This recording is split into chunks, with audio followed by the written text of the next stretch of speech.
Hi, I'm Pat and welcome back to the channel. Today I'm going to install this front license plate bracket on my 2018 Lamborghini Huracan Performante. If you're new to the channel, please click on the subscribe button and ring that bell for notifications. I like producing cool car content, and today I have this front license plate bracket. Now, Pat, why are you putting a front license plate on a Lamborghini? Well, that's a good question. These cars look so much better without a front plate. Everybody agrees. But the problem is that I live in a state where I can actually be pulled over and ticketed if I am not displaying a front license plate on the front bumper. Now, I can pay the ticket and it's not that big of a deal. Actually, most supercar owners in my state go without the license plate and they pay for the ticket. The problem is, how much time am I going to be held up for a stop, having to explain myself, and then receive the ticket? And that just slows me down. I want nothing to do with that. Not only that, but it gives them an excuse to also ask some more questions and keep you tied up for even longer than you really want to be. So I am going to install this removable front license plate bracket. Now, this is the part that goes on the front of the car. It will sit like so, and it will not block the aero, the ALA system, that is in this area of that front bumper. And as you can see, there's like a little lip here on the back. So when this gets mounted onto the front of the car, the front license plate bracket catches on that lip. So here's the actual device itself. This is where the lip would sit. And on the bottom of it are springs, which means that you can catch the lip, pull forward, then go on top of the bumper and slowly let back. Now, this license plate frame here has some foam, so it will not damage the bumper. And it also has a few mounting holes, but I found out that these do not line up with my license plate in the state of Maryland. I do have another license plate. I'm going to use this as a place where I can mount this.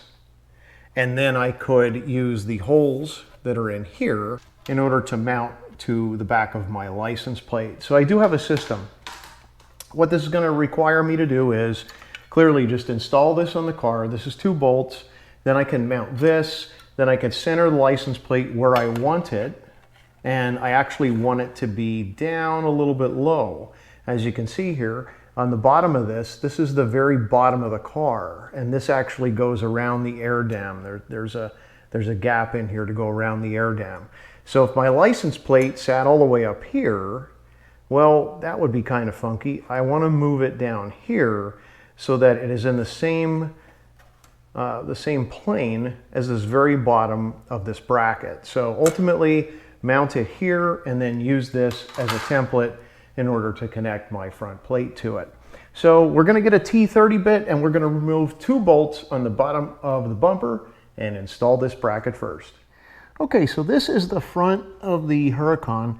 And we're going to leave these 2 bolts intact and undo these 2, which are closer to the outside. And once these are undone, I can go ahead and install the bracket. All right, so now we're going to install the front bracket. Now it says on here this is towards the front of the car and not to remove the 2 bolts that are right here, so we're not going to remove those. So this just sets right into place, and right behind it, this is where the ALA system is on both sides. So it's completely free and open. So I'm just going to go ahead and grab bolts and put them back in. Okay, now that everything's been tightened up, that's where the ALA system is at. So you can see here, there's a spring-loaded door. And when the actuator, which is in here, causes this door to open, it causes airflow to come down through here. So right now it's closed and it forces all the air up until the radiators, but when it opens, it will cause some of the air to come down underneath the car. Now our bracket is secure and we can go ahead on the top side and install the other part of it. So here's our bracket. I'm going to go ahead and make sure that it contacts the very back of the previous bracket. I'm going to pull on this spring and then I'm going to allow it to set in place. And yeah, it looks really good. This cushions very well. This is very soft. And now we actually have a front plate bracket that can be removed. So my next step in the process is going to be to find a place to put this. An easiest way for me to make sure that this plate is about even with the bottom is just to lay it down on the ground here and line it up. And what I'm trying to do is just see where I can get it square, and then I'm going to use a clamp in order to hold it in place. And then I can go ahead and make any marks that I want and drill a couple holes in the plastic. I'm actually lining up some of the holes here.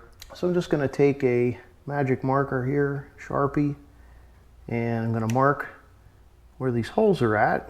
So I have a 1/4 inch drill bit because this bit actually won't fit in the holes in the frame here. So this is going to be a little bit bigger than the holes in the frame, which is perfectly fine. Got a nice point on the end of this, and I'll go ahead and just create 2 holes. Everything lines up perfectly. I have a set of plastic screws and nuts that I'm going to use on this just to make sure that I don't have any weather impacting it.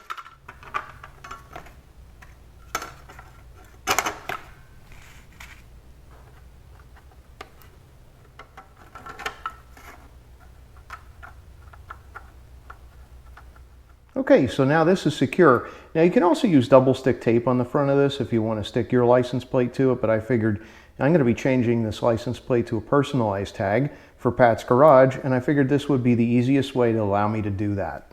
So let's install the plate next. Now the cheap license plate frame that I picked up at Walmart came with these plastic bolts, so I'm just going to undo these and connect them to this bracket, and we should then be good to go. Okay. Our license plate is affixed. We can go ahead and install little covers on this cheap bracket. So all we have to do now is pull straight ahead with it. It collapses the springs, and then we can come straight down and remove the plate. As always, there's links in the descriptions for products and all the tools that I used in this video. If you have any questions, drop them in the comment box below. I'll get back to them as soon as I can. If you enjoyed today's video, please give me a big thumbs up. It really helps. Thanks for watching, and happy motoring.